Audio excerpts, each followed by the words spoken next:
오늘 이제 여호수아 11장은 이제 전쟁이 그쳤더라 그랬습니다.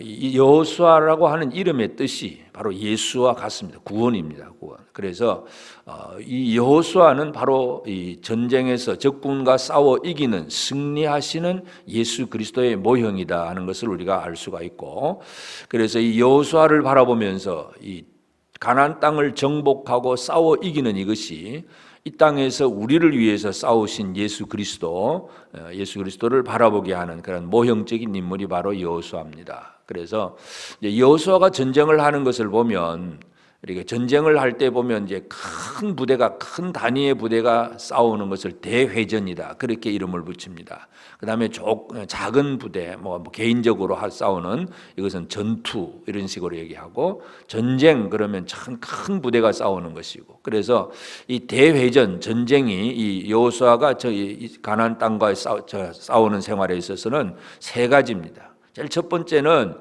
이제 이 가나안 땅이 남북으로 긴 땅인데, 그래서 요단 동쪽에서부터 중간을, 이제 요단강을 건너서 중간을 제일 먼저 점령을 합니다. 여리고를 무너뜨리고, 그리고 아이성 같은 그런 이 가운데 있는 성읍들. 그러니까 이 가나안 땅을 정복을 할 때 남쪽에서부터 차례대로 쳐 올라가는 것이 아니라 빙 둘러가서 중간에서부터 그렇게 중간을 끊어버리고, 그 다음에 남쪽은 이제 우리가 10장에서 이미 보았듯이 그 기브온 사람들, 이스라엘과 화친하러 왔던 그 사람들이 있었고, 그러니까 그 주변 민족들을 보면 이 기브온이 자기들의 배신자입니다. 그래서 그들이 연합해서 기브온 사람들을 치러 왔을 때에 또 여호수아가 그들과 또 함께 큰 전쟁을 벌입니다. 그래서 남쪽의 모든 성읍을 또 이렇게 이기는 그런 전쟁을 하고, 이제 오늘 11장은 남아있는 북쪽의 이제 무리들, 이 북쪽의 왕들 중에 제일 이제 대표자가 이제 하솔 왕 야빈입니다. 이 하솔 왕 야빈이 저 중앙지대와 또 남쪽 지역의 많은 그 도시들, 왕국들이 다 무너지는 것을 보고, 이들은 항복하려고 하는 것이 아니라 끝까지 싸워서 자기들을 지키고 이기려고 하는 그런 생각을 가지게 됩니다. 왜냐하면 그것은 우리가 20절에 보면 그들의 마음이 완악하여 이스라엘을 대적하여 싸우려고 온 것은 여호와께서 그리하게 하신 것이다. 결국은 로마서 1장에도 보면 사람의 마음이 강팍해진다는 것은 하나님께서 내버려 두셨다. 내어버려 두시면 사람들의 마음은 강팍하고, 강팍한 자들은 애굽 임금 바로처럼 모세를 대적하고 싸우고 이제 그렇게 됩니다. 그러니까 하솔 왕 야빈도 마찬가지예요. 그래서 그 북쪽에 있는 왕들이 함께 모여서 이제 전쟁을 또 준비를 합니다. 그러니까 이제 여호수아가 또 이스라엘을 이끌고 북쪽 갈릴리보다 더 위에 있는 메롬 호수, 그 메롬 물가에 가서 그 연합군과 더불어 싸우게 되는데, 이제 이 싸움에서 하나님께서 이렇게 싸우게 하셨고 이기게 하는 사건입니다. 앞에 여리고 성과의 싸움과 또 기본 사람들을 중심으로 그들을 구출하기 위해서 남쪽 지역의 싸움은 그 전쟁 이야기가 아주 길게 기록이 되어 있는데, 북쪽에 이제 큰 전쟁이긴 하지만 이것은 아주 간단하게 단순하게 처리를 합니다. 왜냐하면 이것은 그저 하나님께서 이기게 하심으로 그냥 당연히 쉽게 이기는 그런 것으로 그렇게 얘기를 하고 있습니다. 하여튼 이 마지막 전쟁에서 하솔 왕 야빈, 하솔이라고 하는 이 하초르라고 하는 뜻은 울타리를 둘러쌌다. 이것은 또 다른 말로 표현하면 분리시킨다. 울타리 안과 울타리 밖을 분리시키는 것이 바로 이 하솔의 의미입니다. 그래서 결국은 이스라엘의 대적은 분리하는 자들. 사탄이 제일 잘하는 것은 뭡니까? 나누고 분리하고 관계를 깨뜨리는 것. 성령은 하나 되게 하시는 것인데 마귀는 나누어 놓습니다. 그래서 하솔이라고 하는 그 성읍의 의미가 바로 분리하고 나눈다. 울타리 안과 울타리 밖을 나누는 그런 개념입니다. 이제 우리가 싸워야 될 대적이 누구인가를 상징적으로 보여주는 그러한 도시 하솔 왕 야빈을 우리가 알 수가 있고, 그리고 이제 6절에서 하나님께서 또 여호수아에게 하시는 말씀을 보면 그들로 말미암아 두려워하지 말라. 이 원어로 보면 알티라 그런 얘기를 합니다. 이 알이라고 하는 것은 이제 하지 말라 하는 얘기인데, 근데 이제 주로 이제 성경에서 많이 쓰이는 것은 뭐냐 하면 알보다는 로티라 그런 얘기를 합니다. 그러면 왜 여기서 알티라라고 표현을 했느냐 하면, 이 두려워하지 말라는 얘기는 이 RT라 하는 것은 한 번 얘기합니다.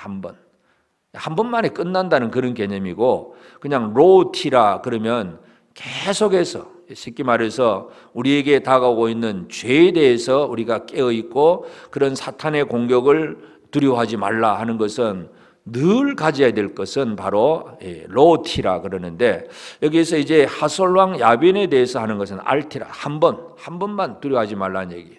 그 얘기는 뭐냐 하면 이 한 번으로 끝난다는 얘기입니다. 하솔은 이것으로 한 번으로 끝나버릴 대적이다. 바로 그런 개념 속에서 두려워하지 말라 그런 얘기를 합니다. 그러면서 이제 넘겨주어서 몰살시키리니 너는 그들의 말 뒷발의 힘줄을 끊고 그들의 병거를 불사르라.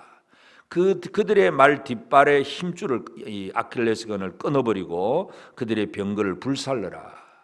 결국은 왜 이렇게 이것을 말을 더 이상 달리지 못하게 만들고 병거를 불사르게 하느냐 하는 것은, 결국 그 사람이 살다 보면 그냥 이걸 또 노략질하고 전리품으로 가져왔다가 그 다음 싸움에서는 또 이걸 또 사용을 합니다. 결국은 하나님께서 이렇게 하게 하신 것은 뭐냐 하면 이러한 무기들, 말과 무기들이 우리를 구원한 것이 아니다 하는 것을 보여줍니다. 하나님이 우리를 구원하시는 것이지 인간이 가지고 있는 무기와 어떤 힘, 이것 가지고 우리가 싸워 이길 수 있다고 착각해서는 안 된다는 것, 이것을 철저하게 보여주시기 위해서 말 뒷발의 힘줄을 끊어버리고 병거를 불사르라 그런 얘기를 합니다. 그래서 여호수아는 시키는 그대로 9절에 보면 여호수아가 여호와께서 자기에게 명령하신 대로 행하여 그들의 말 뒷발의 힘줄을 끊고 그들의 병거를 불로 살랐더라. 하나님 시킨 대로 하는 것이 바로 여호수아이고, 그래서 여호수아는 이 메론 물가에서 그 모여있는 연합구로 모여있는 그 무리들을 한꺼번에 습격을 해서 그들을 치고, 그들은 뿔뿔이 흩어지고 다 도망을 하고, 그래서 그들을 또 다 남기지 아니하고 저 죽이는 그런 전쟁을 했다는 것이 이 마지막 세 번째 대회전 얘기입니다. 그러니까 이 가나안을 정복할 때는 큰 전쟁, 그래서 중앙을 치고 그 다음에 남쪽으로 내려가서 치고 또 북쪽으로 올라가서 치고, 물론 이 세 번의 전쟁이 우리가 이야기로 하면 간단한 얘기 같지만 18절에 보면 여호수아가 그 모든 왕들과 싸운 지가 오랫동안이라. 그래서 오랫동안, 그러니까 나중에 우리가 이 갈렙의 얘기를 보면 벌써 이 가나안 정복 전쟁이 4년 5년이 걸리는 긴 기간 동안의 전쟁이 있는데, 하여튼 이 간단하게 기록을 하면 중앙에서 이기고 남쪽으로 내려가서 이기고 북쪽에서 이기고, 이것으로 이제 전쟁이 끝난 것입니다. 큰 전쟁, 회전은 끝났습니다. 그러면 그 회전이 끝남으로 그 다음에 남아 있는 것이 뭐겠습니까? 남아 있는 것은 바로 이제 각자가, 각 지파가 가족별로 이제 자기가 들어가서 차지할 땅에 여전히 남아 있는 그 대적들, 이 잔당들을 소탕하는 것. 이런 잔당들이 쉽게 말해서 게릴라전을 벌일 수도 있고, 또 숨어서 그냥 괴롭힐 수도 있고, 도망가 있을 수도 있고, 많은 그런 어려움을 줄 수 있는 그 여건들은 여전히 남아 있습니다. 그러나 분명한 것은 완전히 승리한 상태에서 나머지 잔당들을 정리하는 것이 바로 이제 소규모 전투를 해 나가야 될 이스라엘 백성들인데, 바로 이것이 조금 우리의 삶에 있어서 바로 그러한 우리가 지금 영적 전쟁을 한다고 할 때에 우리가 할 일이 이것입니다. 이 대회전, 예수님은 요한복음 16장 33절 마지막에서 내가 세상을 이겼노라. 예수님이 다 이겨놓으셨어요. 큰 전쟁, 이 마귀와의 큰 전쟁은 예수님이 이겨놓으신 것입니다. 그러면 우리가 할 일은 뭐냐 하면 이긴 군대의 군인으로서 이제 도망하고 숨어있는 적군과 싸우거나 그들을 잡아서 처리하면서 내가 하나님 앞에 받을 그 언약의 땅, 그것을 누리는 생활, 이것이 바로 우리의 영적인 전쟁입니다. 그래서 오늘 우리가 살아가는 삶은 어떤 삶이냐 하면, 어떤 전쟁이냐 하면 지금부터 마귀와 싸워 이겨가는 그런 사람들이 아니라 이미 머리에서는 다 이겨놓은 그러한 전쟁은 끝이 났습니다. 예수 그리스도로 말미암아, 십자가로 말미암아 죄와 사망의 권세는 다 무너졌고 이미 전쟁은 끝났습니다. 그러나 이제 우리는 실제적인 삶에서 우리가 하나님의 은혜를 누리는 것은 이제 우리가 열심히 우리 앞에 놓여 있는 작은 문제들을 이겨나가는 그런 일들을 해야 합니다. 그래서 우리가 내가 노력해서 지금부터 이기려고 애를 쓰는 사람이 아니라 이긴 군대, 이미 이긴 군대의 군인으로서 남아있는 해야 될 작업들, 이것을 잘 해나가는 것이 믿음으로 살아가는 영적인 전쟁입니다. 다윗과 골리앗의 전쟁에서도 보면 다윗이 전쟁하기 전에는 이 골리앗이 나와서 큰 소리를 치고, 그러면 그 블레셋 군사들도 아주 큰 소리 치고 그들은 너무나 즐거워하고 좋아했습니다. 반면에 이스라엘 군사들은 어떻게 됩니까? 다 사울을 비롯해서 이스라엘 군대들은 숨어 있고 도망가고 그냥 흔적도 없이 그냥 눌려 사는 것이 바로 다윗이 등장하기 이전의 이스라엘의 모습입니다.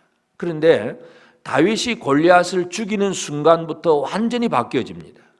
블레셋은 군대는 도망하기 시작하고 숨어 있고 연약했던 이스라엘 군대가 일어나서 이제는 스스로 힘을 내어서 도망가는 블레셋 군대를 치기 시작을 합니다. 이기는 군대가 되어버린 것입니다.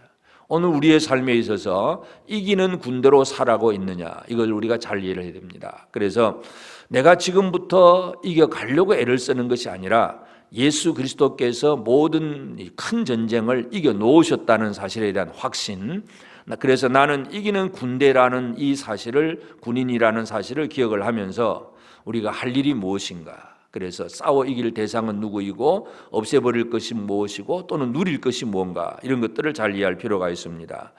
이 하솔을 무너뜨릴 때도 13절에 보면 하솔만 불살렀고 산 위에 세운 성읍들은 이스라엘이 불사르지 않았다. 그러니까 없애버려야 될 것도 있고 없애버리지 않고 누려야 될 것도 있습니다.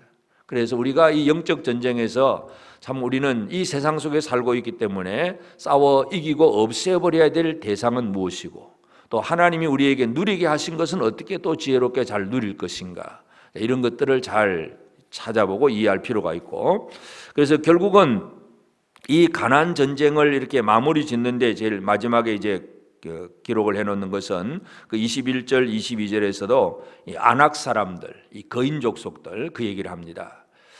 처음에 이 40년 전에 불신의 정탐꾼들이 이 아낙 사람들 때문에 우리는 못 갑니다 하고 두려워했던 그 거인 족속들. 그런데 결국은 이제 이 여호수아와 그 이스라엘이 이 땅에 들어와서 이 아낙 사람들을 진멸합니다. 그래서 그 중에 이제 몇 사람, 이제 가사와 가드와 아스돗 몇 사람만 남아 있고 나머지 아낙 사람을 다 정복을 하고 이겼다는 사실, 이것을 분명히 강조합니다. 그래서 오늘 우리는 이제 이 여호수아 11장을 통해서 여호수아가 가나안 땅을 정복하는 것, 이것은 예수 그리스도가, 구원자 예수 그리스도가 사탄과의 싸움에서 이미 이겨 놓으셨다는 것을 분명히 보여주고, 남아 있는 일은 이제 이긴 군대의 군인으로서 이제 도망하고 숨어 있는 그러한 자들을 처리를 하면서 하나님이 주신 약속의 땅을 누리는 것이 백성들의 삶이 됩니다. 그래서 이것이 바로 오늘 우리 시대에 우리는